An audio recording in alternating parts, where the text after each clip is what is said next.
देखिए, हम लोगों ने प्रयास किया है जो महात्मा गांधी जी ने रामराज की परिकल्पना की थी, उस रामराज की परिकल्पना को साकार करने का हमारे उत्तर प्रदेश की सरकार भी कर रही है और स्थानीय स्तर पर हम सभी जनप्रतिनिधि मिलकर के उत्तर प्रदेश में रामराज की परिकल्पना को साकार करने का प्रयास कर रहे हैं।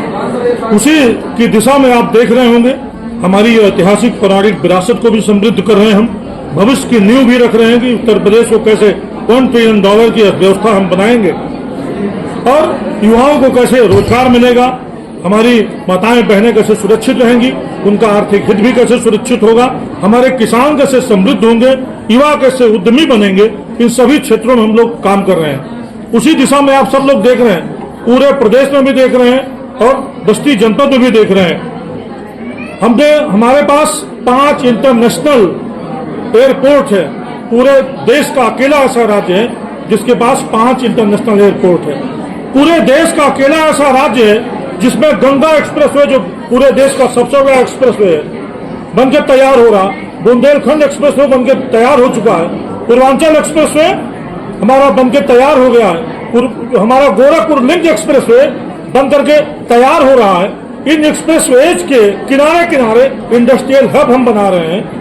हमारे पास आप देखिए रक्षा क्षेत्र का एक कॉरिडोर, हमारा डिफेंस कॉरिडोर बन करके तैयार हो रहा। तो हमने ऐसे बहुत सारे बड़े काम भी हमारी सरकार ने किए हैं। गरीबों का कैसे हित हो, इस दिशा में भी पूरा काम हो रहा है और उसी की दिशा में सेवा और सुरक्षा का मानक यही तय हो जाता है। सेवा और सुरक्षा का मानक यही तय होता है कि पूरे देश में पहला प्रदेश उत्तर प्रदेश है जो बीमारू प्रदेश था, माफियाओं से ग्रसित प्रदेश था, महिला सुरक्षा से ग्रसित प्रदेश था। 40 लाख करोड़ का इन्वेस्टमेंट का प्रस्ताव हमारे उत्तर प्रदेश सरकार को मिला है। उस दिशा में लगभग 10 लाख करोड़ के इन्वेस्टमेंट का प्रस्ताव हम धरातल पर उतार चुके हैं।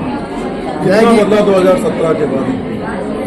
2017 के बाद आपको स्वयं दिख रहा होगा, अच्छी सड़कें हैं, बिजली अच्छी आ रही है, सुरक्षा अच्छी है, महिलाएं सुरक्षित हैं, गांव-गांव में स्वरोजगार पहुंचा है, नौकरियां बिना पैसे के मिली हैं। 8.5 लाख सरकारी नौकरियां हमने दिया, 2 करोड़ के आसपास युवा उद्यमी हमने तैयार किए हैं। और आपने देखा होगा कोरोना महामारी के समय, जब कोरोना महामारी थी, उत्तर प्रदेश देश में नंबर 1 था कोरोना प्रबंधन में।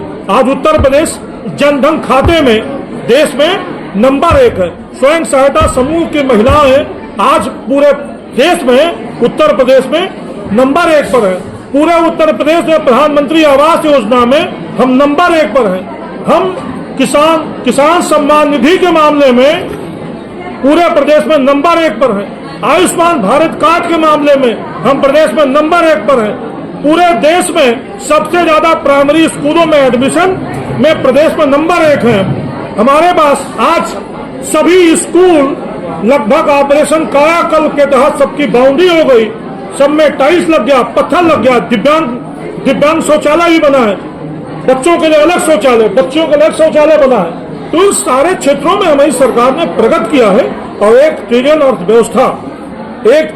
अर्थव्यवस्था के तरफ हम अग्रसर हैं। हमारी सरकार आने के पहले पर कैपिटा इनकम लगभग 48,000 थी, आज 1,24,000 पर कैपिटा इनकम, 3 गुना के आसपास पर कैपिटा इनकम हमारी सरकार का है। जो हमारे इसमें 11% के साथ हमारा जो जीडीपी है पूरे देश में वो नंबर 1 पर है, 11% जीडीपी है। आने वाले समय में की बात करते हैं, ये घटना घटी आप जान रहे हैं, अपने जनपद की है, लगभग 48 घंटे इस पर कार्रवाई हुई, यहाँ तक आपके जिलाध्यक्ष को भी रोड पर उतरना पड़ा है, क्या कहेंगे इस पर? देखिए, जो घटना घटित हुई है वो दुखद घटना घटित हुई है। 2 सिपाहियों को सस्पेंड कर दिया गया है, एसओ को लाइन हाजिर किया गया है। मजिस्ट्रेटियल जांच उस पर बैठ चुकी है और मजिस्ट्रियल जांच के बाद सारी चीजें निकल के आ जाएंगी। जो पोस्टमार्टम हुआ है, 3 डॉक्टरों के पैनल ने वीडियोग्राफी के साथ और पहली बार परिवार के एक सदस्य के साथ वीडियोग्राफी हुई है।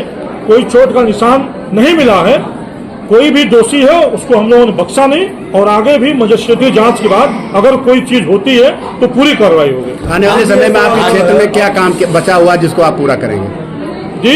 आने वाले समय में क्या काम अभी आपके क्षेत्र में बचा हुआ है जो पूरा? एक तो हमें जो 400 गांव राजस्व गांव की तहसील है उसको भी एक एसडीएम एक तहसीलदार मिलता है, और 1535 राजस्व गांव वाली जो संत कबीर नगर से बड़ी, जो संत कबीर नगर जिले से बड़ी तहसील है, 6-6 ब्लॉक की तहसील है।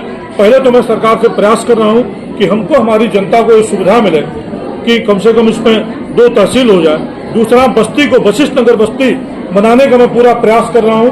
तीसरा, हिंदी के मूर्धन्य विद्वान आचार्य रामचंद्र शुक्ल जी के नाम पर हिंदू विश्वविद्यालय स्थापित हो, इसका मैं प्रयास कर रहा हूं। अगला मेरा प्रयास है कि मखौड़ा धाम के आसपास संस्कृति की महाधोर महर्षि वशिष्ठ, महर्षि विश्वामित्र की धरती हो, महाश्रृंगी ऋषि की धरती हो, यहाँ पे एक संस्कृत विश्वविद्यालय बनाने के लिए मध्य सरकार से मैंने मांग किया है कि बड़ी बड़ी मांगे मैंने रखी है और निश्चित रूप से उसको आगे बढ़ाने का प्रयास करूंगा। 17 के पास स्वास्थ्य आपने ऐतिहासिक चीजों के लिए किया, सड़कों के लिए किया, स्वास्थ्य के लिए कितना कुछ किया है 2017 के बाद? देखिए, आप देख रहे होंगे कि हमारा दुबौलिया का जो स्वास्थ्य केंद्र है बनकर तैयार है। मतलब हमारे सभी ब्लॉकों में CSC है, सभी ब्लॉकों में PSC है। आयुष्मान भारत आयुष्मान सेंटर बने हुए हैं। योगासन के जल्दी से जल्दी हम लोग संचालित करने का प्रयास करेंगे। पहले से बन रहा जो हमारा 100 शैय्या अस्पताल है हरैया में, जो महिला अस्पताल है, वो भी हमारा संचालित हो चुका है। तो हम लोग धीरे धीरे प्रयास कर रहे हैं। निश्चित रूप से हरैया का जो CSC है ये छोटा है, जो हमारी OPD है, OPD के लिहाज से वो परिसर छोटा है।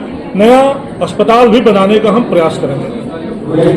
और कृषि विभाग जिला प्रवेशन कार्यालय द्वारा भी एक स्टॉल लगाया गया है। आप सब अपने विभागों की उन तमाम योजनाओं के बारे में यहाँ विभिन्न जानकारियां जो इस समय चल रही है उनकी जानकारियों के पोस्टर, बैनर विभाग द्वारा सजाए गए विभिन्न योजनाओं के स्टॉल यहाँ लगाए गए हैं। सरकार द्वारा पूरे देश में हमारे बीच में माननीय प्रमुख जी का आगमन हुआ। आप सब सभी से अनुरोध है।